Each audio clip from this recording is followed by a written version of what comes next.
It's the Poojie Podcast, proudly sponsored by Cimarron Golf Club. What is going on, Pooj crew? Thank you for being here for episode 81 of the Poojie Podcast. Extremely excited about this episode.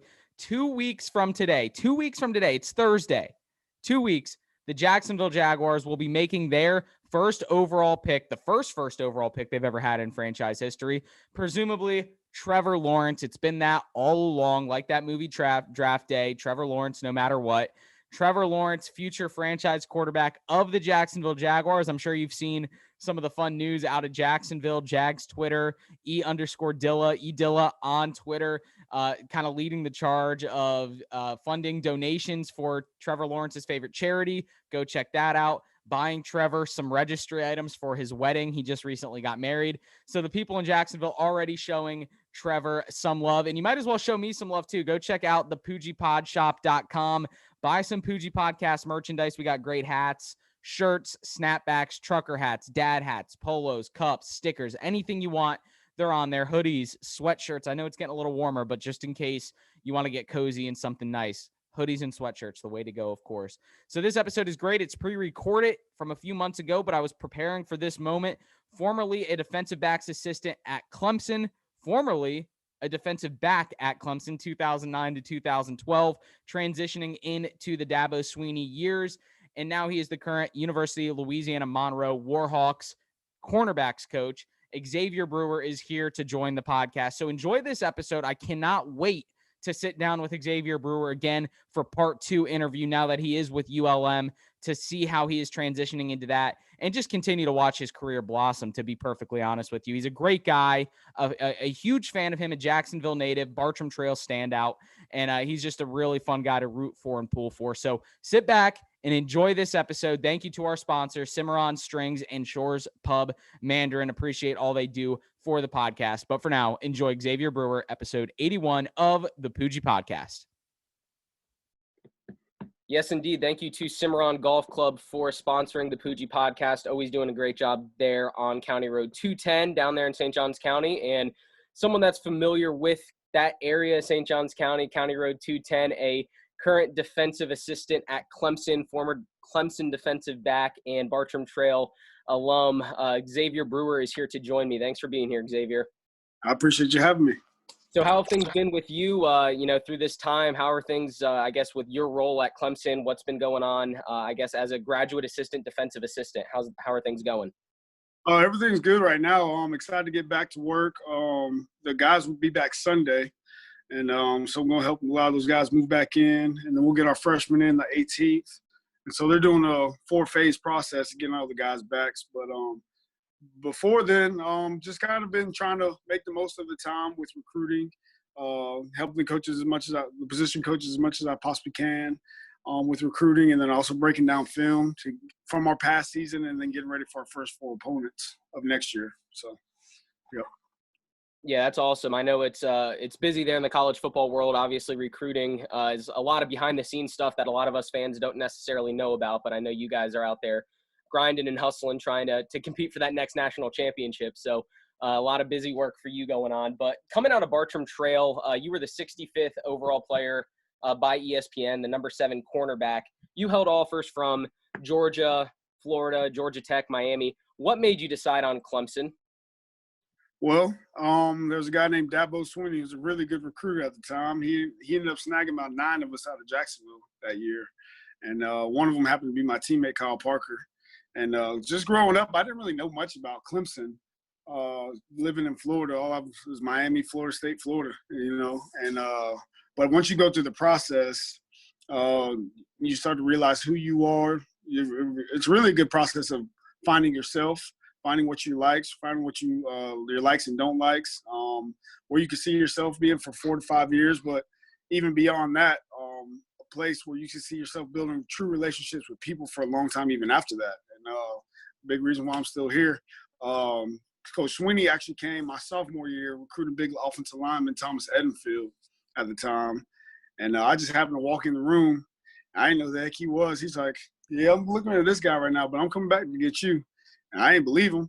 And then next thing I know, the next year he's recruiting me hard as anybody.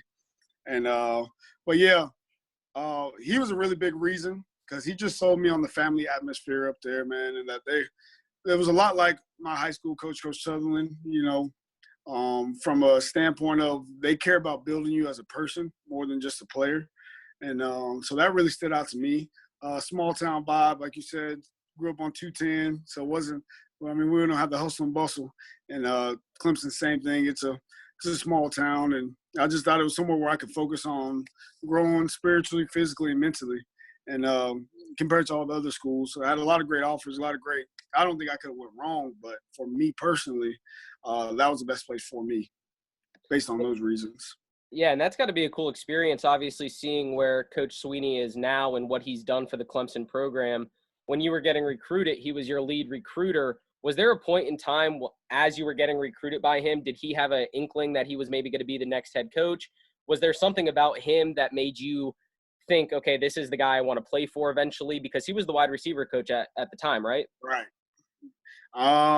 Honestly, I did love him, but I didn't think anything about him being a head coach. He was never a coordinator at the time. So I just knew I'd have a really good relationship and somebody that I can always lean on while I was there. But never had a thought of him becoming the head coach. So I redshirted halfway through the season, and then he gets the job.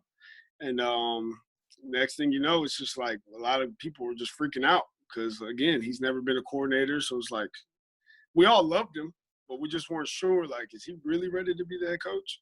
And it didn't take long for us to find out that he was the right person for the job. And like you said, it's been incredible to watch the journey since 2008 to now. And also just him and his humility, because he'll never let the current guys forget where we came from. Like this past, I know he talked about it a lot. This past spring, we did a series where we watched every year. We watched the highlights from every season, and he would talk about it throughout the spring from 2008 till recently. And so just kind of giving the guys a history lesson, like, Clemson ain't always been this national championship power, you know what I'm saying? Like, a lot of things had to happen for us to get to this point. And I didn't know how the guys would take it. I'm like, these guys were barely like 7, 8 years old when this stuff was happening. They don't care about this.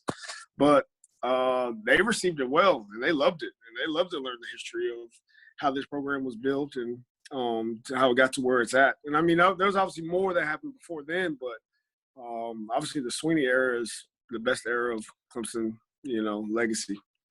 Yeah, and I've always heard good things about him, just kind of like you said, a family guy, very high on relationship building. And he's always mentioned that, like, very publicly in his press conferences about building those relationships and, making boys into men through the program. So that's always good to hear. And for you, I guess it's got to be something special knowing that you were kind of, his first class as far as him being a head coach. In 2009, you were a redshirt freshman, but you were kind of a part of that culture change.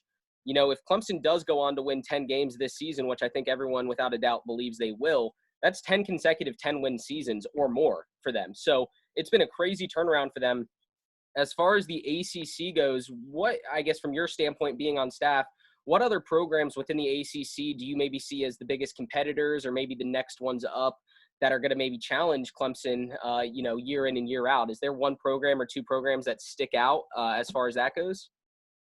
Yeah, I think there's a lot because there's a lot of really good head coaches, but they're just in a building phase right now, and that's how college football is. It's cyclical, but you get the right head coach in place, you got a chance. And like I said, I think that we have a lot of really, really, really elite head coaches in this conference that just got to get their guys in, recruit their guys, and get their coaches in with them. I would say just watching the recruiting trail right now, North Carolina's looking really impressive. Louisville's offense was as good as we faced last year. Their defense was solid too, but their offense was, like, I think from a statistical standpoint, one of the best in the nation. And they got a lot of guys coming back. So if I had to pick two, I'd say those two teams right there, one in our division. And obviously North Carolina's a team that on the field as well gave us a scare last year. So. Yeah, that game they went for the 2-point conversion at the end of the game to try and win it, came short. I guess Clemson ended up winning 21-20, right? No doubt. Yep. And North Carolina actually opens up this season against UCF. So that'll be kind of an exciting game. Two very young quarterbacks in that game with Dylan Gabriel and Sam Howell. So that'll be exciting to see, I guess, obviously from your standpoint, kind of seeing where, UNC matches up with their players and everything. But I guess moving on, you graduate 2012. You get picked up by the Cowboys in the 2012 offseason of the NFL. Kind of what was that like getting picked up by the Cowboys, the preparation there, going into the draft, undrafted free agency, things like that? That was a cool experience. Obviously, a lifelong dream to be able to even have the opportunity to, and then for it to be in Jerry's world was pretty awesome. And to be able to at least play 5 games, 5 preseason games. And my last play in the NFL was an interception. It was really cool, in that brand new stadium. So, wish it lasted longer, but just thankful for the experience. And because a lot of people don't even get that opportunity that I was able to receive. So, but it was really cool. I really liked the players that were on that team at the time. Like, I thought Tony Romo was a really good guy. Jason Witten, like, those guys were just true professionals in everything they did. And Des Bryant at the time as well. They were just awesome. So it was a really cool experience. And I got the game of football in general is just there's so many life lessons in it that you can take with you and carry on in life. So, again, just thankful for all those experiences.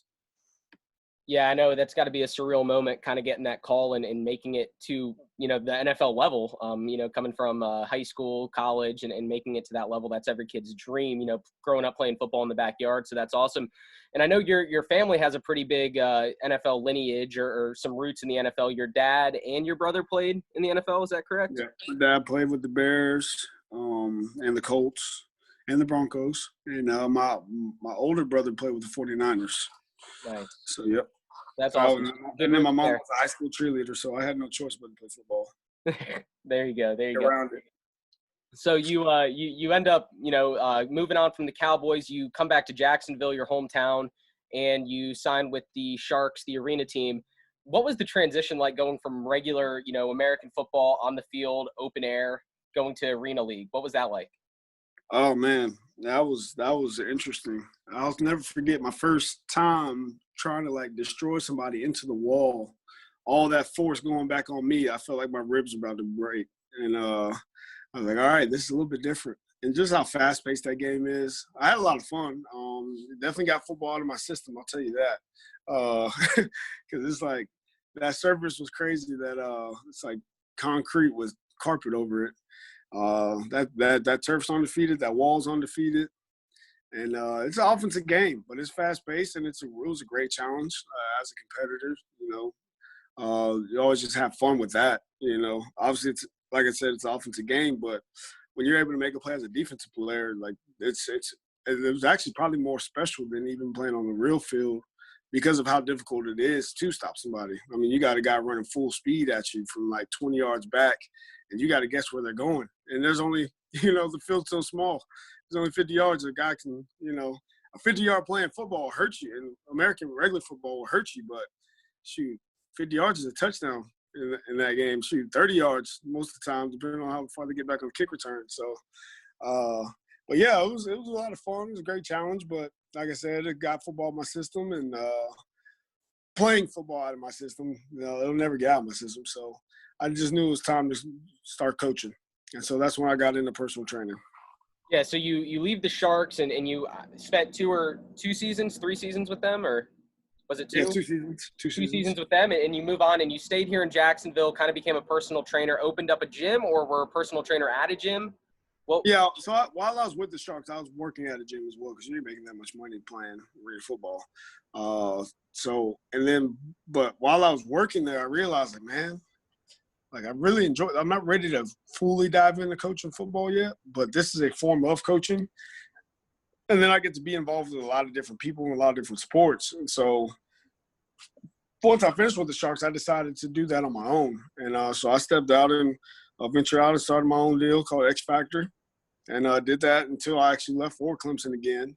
But then also in the fall, I would coach high school ball. So I went back to Bartram as well and helped coach there. And we had some good seasons there as well. A lot of really good players. A lot of guys just signing D1 scholarships, D2 scholarships, and we had a chance to play for a state championship there as well. So they definitely thankful for those opportunities, and those also helped me realize that it was time for me to go coach at the next level.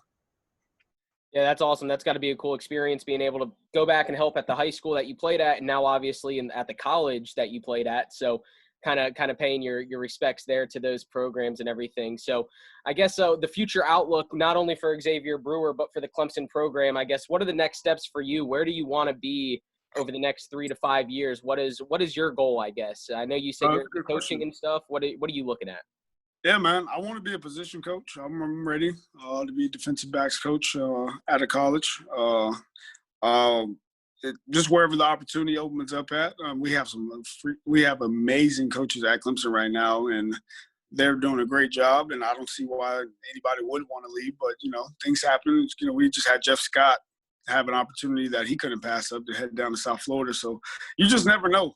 The biggest thing with the coaching is you can have your plans, but it changes so fast and it can happen so fast. But the most important thing is to be ready for your opportunity, So, and that's where I'm at with it. I know where I want to be, but it's at the same time, I know what I need to have my focus on. My focus right now is on helping the position coach as much as I possibly can, growing myself, growing my knowledge base, growing my ability to connect with players as much as I can. Being an on-field GA, that gives me an advantage because I can actually coach on the field.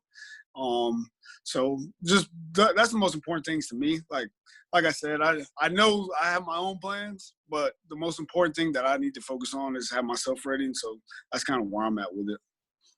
No, that's great stuff. And obviously a good career path that you've jumped into, considering that you've had such a big upbringing in the sport of football. So I know you're going to be successful in that route, and you have the right mindset, obviously taking it day by day, week by week, and focusing on what you can control now. But my last question for you is going to be, what has the experience been like, I guess, this past season, being able to go to the college football playoff with Clemson? And on top of that, what is the experience like at a game at Clemson? I know it's one of the best experiences in college football, coming down the hill with Howard's Rock, jumping on the bus, going around the stadium. What are those experiences like? Oh, man. Words really, they don't do it justice. Just the atmosphere in that place. And that's one thing that I regret not mentioning about the recruiting process is the atmosphere there. There's literally something in the air up there. There's something you can't experience until you go visit. And even if you're just a regular spectator, not even a fan of the school, it's something that you can tangibly feel that there's something different about just Clemson. The people are just very welcoming. There's something about that color orange that it just lights up everything. The energy, the passion, there's just everything about it. It's like I said, it's hard to describe in words, and it's something that you just have to experience for yourself. And it's really interesting to this day. Like when recruits come in, you see it time and time again. They'll say it like it's just something that's different about this place. It's something different, and it's like you can't quite put your finger on it, but it's a special place, man. And but yeah, that hill right there, that's bucket list type stuff. And I was just so very grateful to even have those experiences as a player. And when you come back as a coach, your first time, you get to run down the hill again. So to be able to have that experience this past season again was just, man, I can't put it into words. Yeah, that's got to be cool. And then also, like you mentioned, with the recruits, being able to see them come to campus, and then you being a recruit yourself saying, yep, that's exactly what got me too. That's exactly what I enjoyed. That's, so being able to step back and kind of look at it from the other side now has got to be cool. But anyways, Xavier, I won't take up any more of your time, man. Continue to stay safe and healthy, and, continue on that recruiting trail. I know you're going to do great things, and I'm excited to see what the next steps are for you, but keep doing well. All right, man. Thanks for jumping on the podcast. All right, man. Great job with your podcast, by the way. Keep this thing rolling. You're doing a great job. Thanks, Xavier. You have a good one. All right, man? Sure, you too. All righty. How can I be the man when you're the man? How can I be the man when you're the man? How can I be the man when you're the man?